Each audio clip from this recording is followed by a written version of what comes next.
شام کا وقت تھا۔ شام مینشن روشنیوں سے جگمگا رہا تھا۔ پورا گھر سجا ہوا تھا۔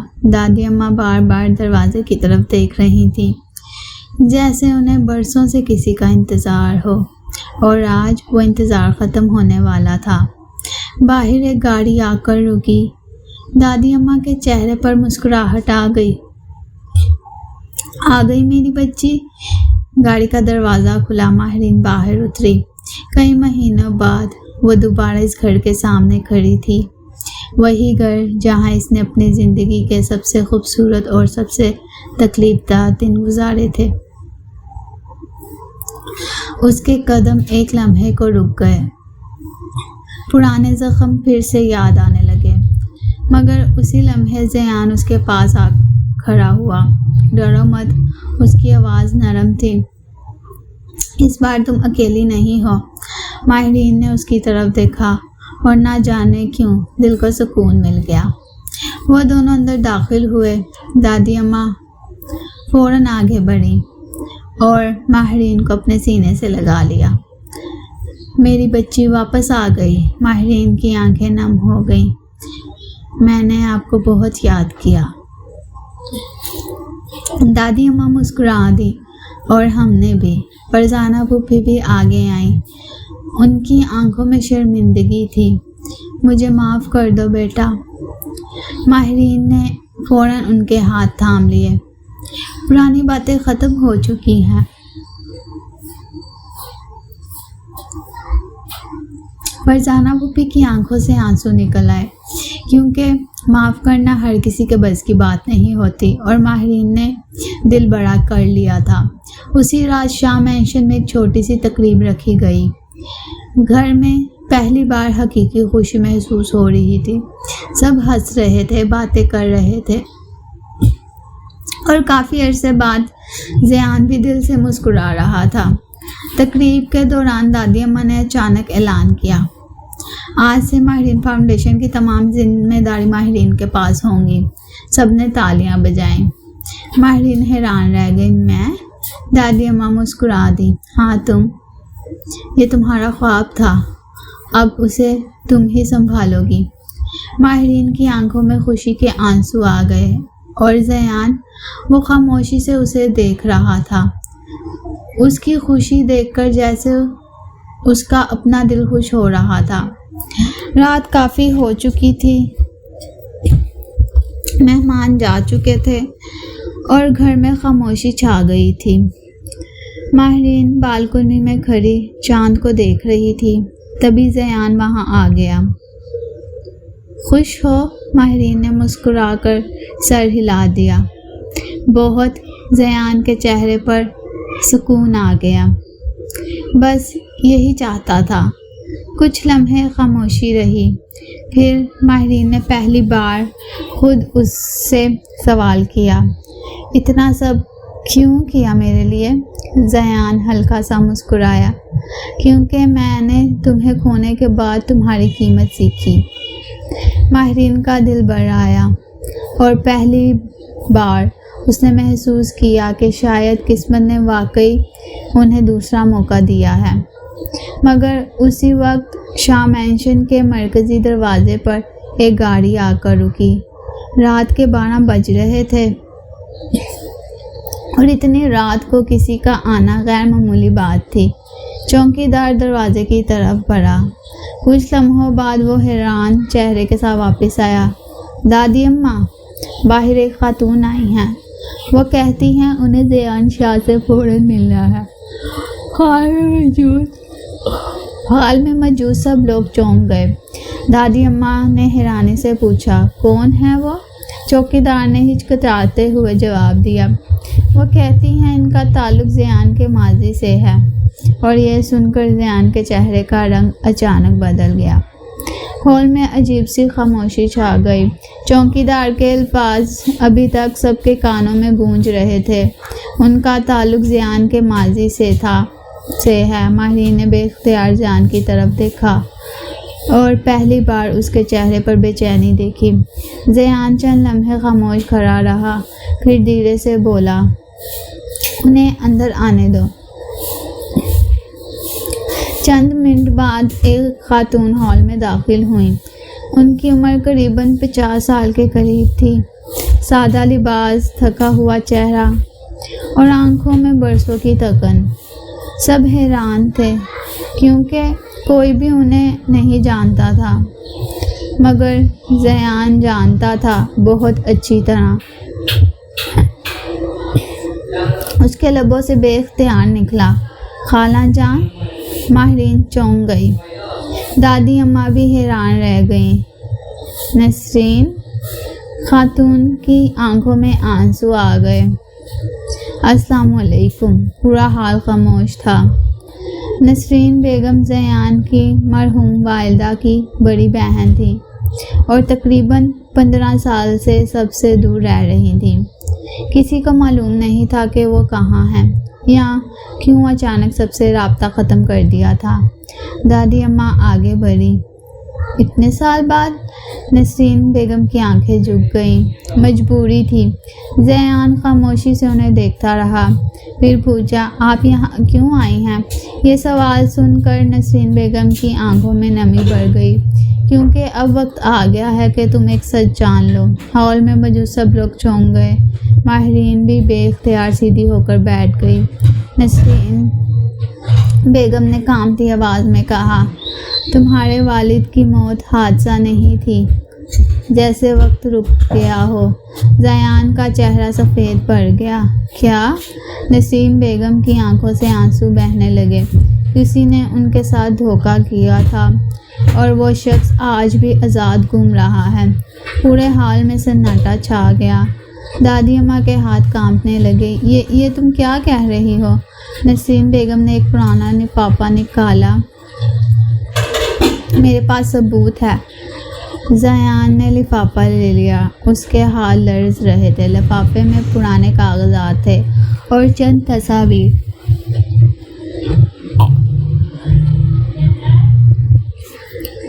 زیان انہیں دیکھتا گیا اور اس کے چہرے کی رنگت بدلتی گئی۔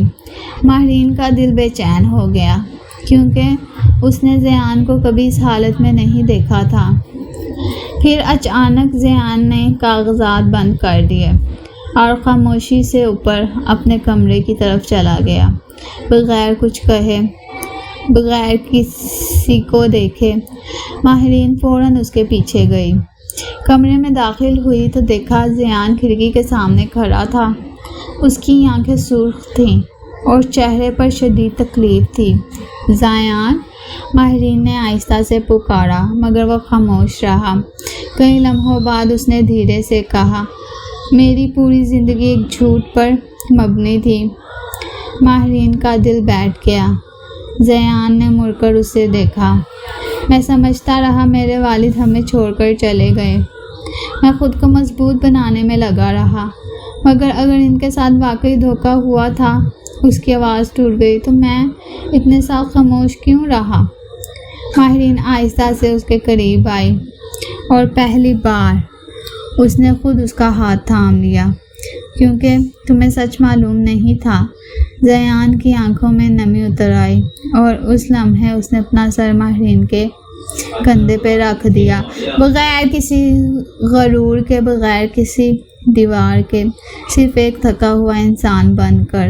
اور ماہرین نے پہلی بار محسوس کیا کہ محبت صرف خوشیوں میں ساتھ دینے کا نام نہیں، بلکہ ٹوٹے ہوئے انسان کو سہارا دینے کا نام بھی ہے۔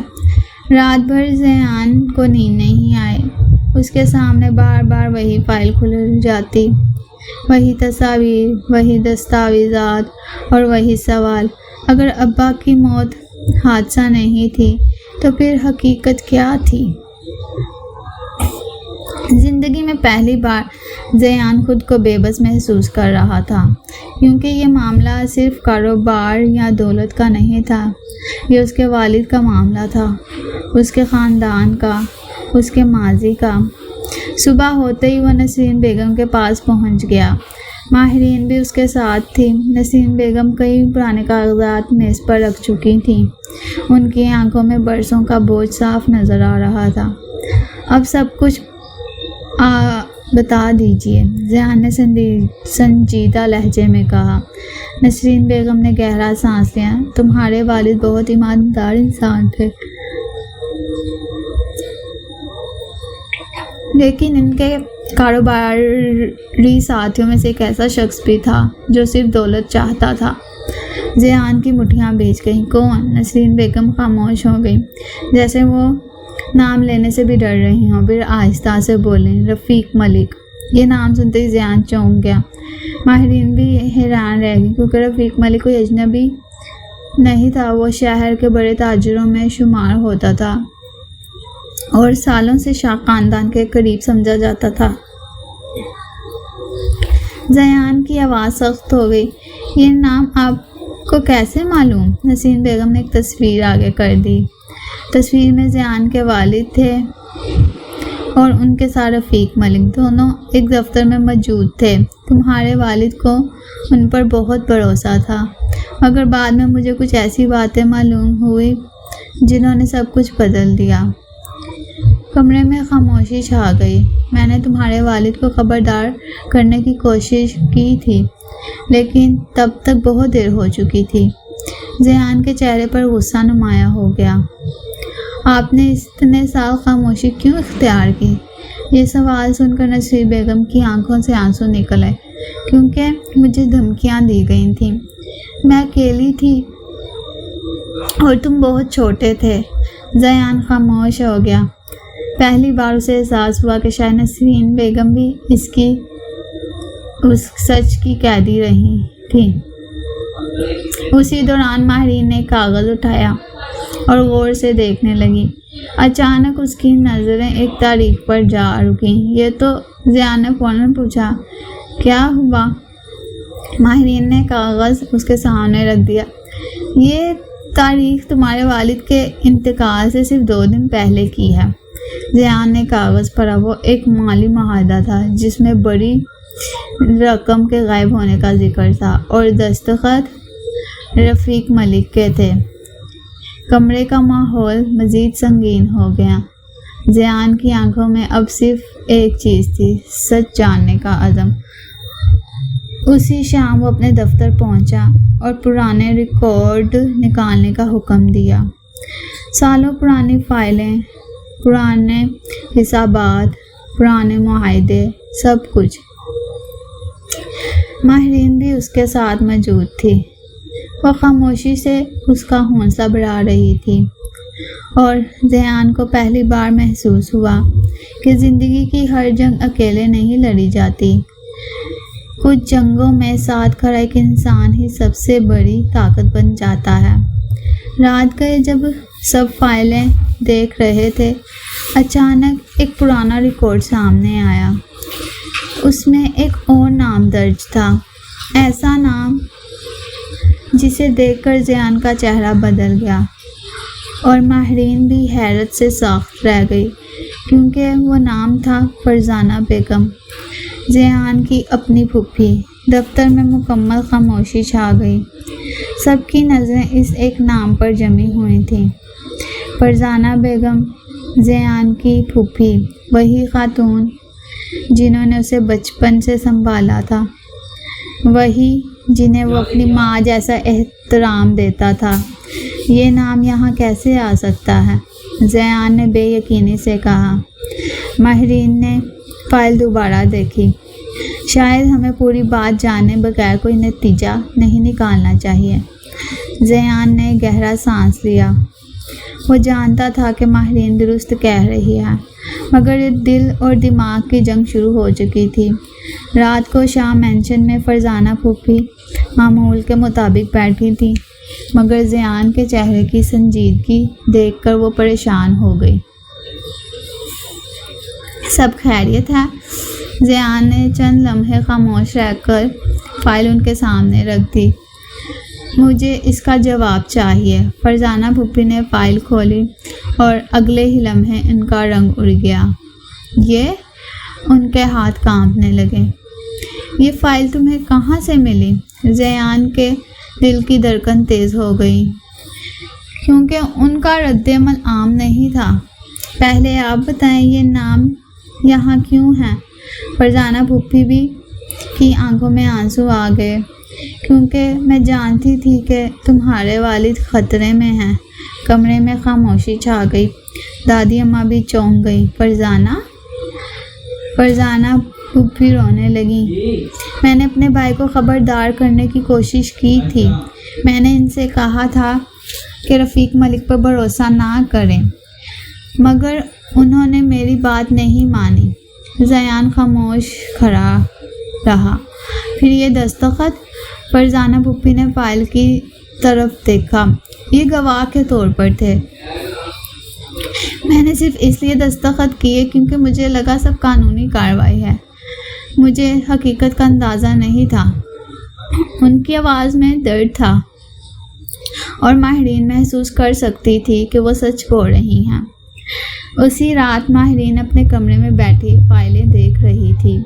وہ ہر صفحہ غور سے پڑھ رہی تھی، کیونکہ اسے محسوس ہو رہا تھا کہ کہیں نہ کہیں کوئی اہم چیز چھپی ہے۔ کافی دیر بعد ایک پرانی رسید اس کے ہاتھ لگی، بظاہر معمولی سی رسید، مگر اس پر ایک پتہ درج تھا۔ وہ پتہ ایک پرانے گودام کا تھا اور تاریخ زیان کے والد کے انتقال سے صرف ایک دن پہلے کی۔ ماہرین کی آنکھیں پھیل گئیں۔ یہ اہم ہو سکتا ہے۔ اگلی صبح اس نے فوراً زیان کو بتایا۔ دونوں اس پتے پر پہنچ گئے۔ گودام برسوں سے بند پڑا تھا۔ دروازوں پر زنگ لگا ہوا تھا۔ جگہ ویران تھی، مگر اندر داخل ہونے پر انہیں کچھ عجیب محسوس ہوا۔ کسی نے حال ہی میں وہاں آنا جانا شروع کیا تھا۔ زمین پر تازہ قدموں کے نشان موجود تھے۔ زیان کا دل زور سے دھڑکا۔ اس کا مطلب ہے کوئی اب بھی اس راز کو چھپانے کی کوشش کر رہا ہے۔ وہ دونوں اندر مزید آگے بڑھے۔ کمرے کی آخری کونے میں ایک پرانی الماری رکھی تھی۔ زیان نے دروازہ کھولا اور اندر سے ایک ڈھول بڑا ڈبہ نکالا۔ ڈبے میں کچھ پرانی فائلیں تھیں اور ایک چھوٹی سی ڈائری۔ ماہرین نے ڈائری کھولی، چند صفحات پلٹے اور پھر اس کا چہرہ بدل گیا۔ زیان، اس کی آواز کام گئی۔ یہ ڈائری تمہارے والد کی ہے۔ زیان کے ہاتھ لرزنے لگے۔ اس نے جلدی سے آخری صفحہ کھولا اور وہاں لکھا ہوا ایک جملہ پڑھ کر اس کا سانس رک گیا۔ اگر میرے ساتھ کچھ ہو جائے تو ذمہ دار رفیق ملک نہیں، بلکہ وہ شخص ہوگا جس پر میں نے سب سے زیادہ بھروسہ کرتا ہوں۔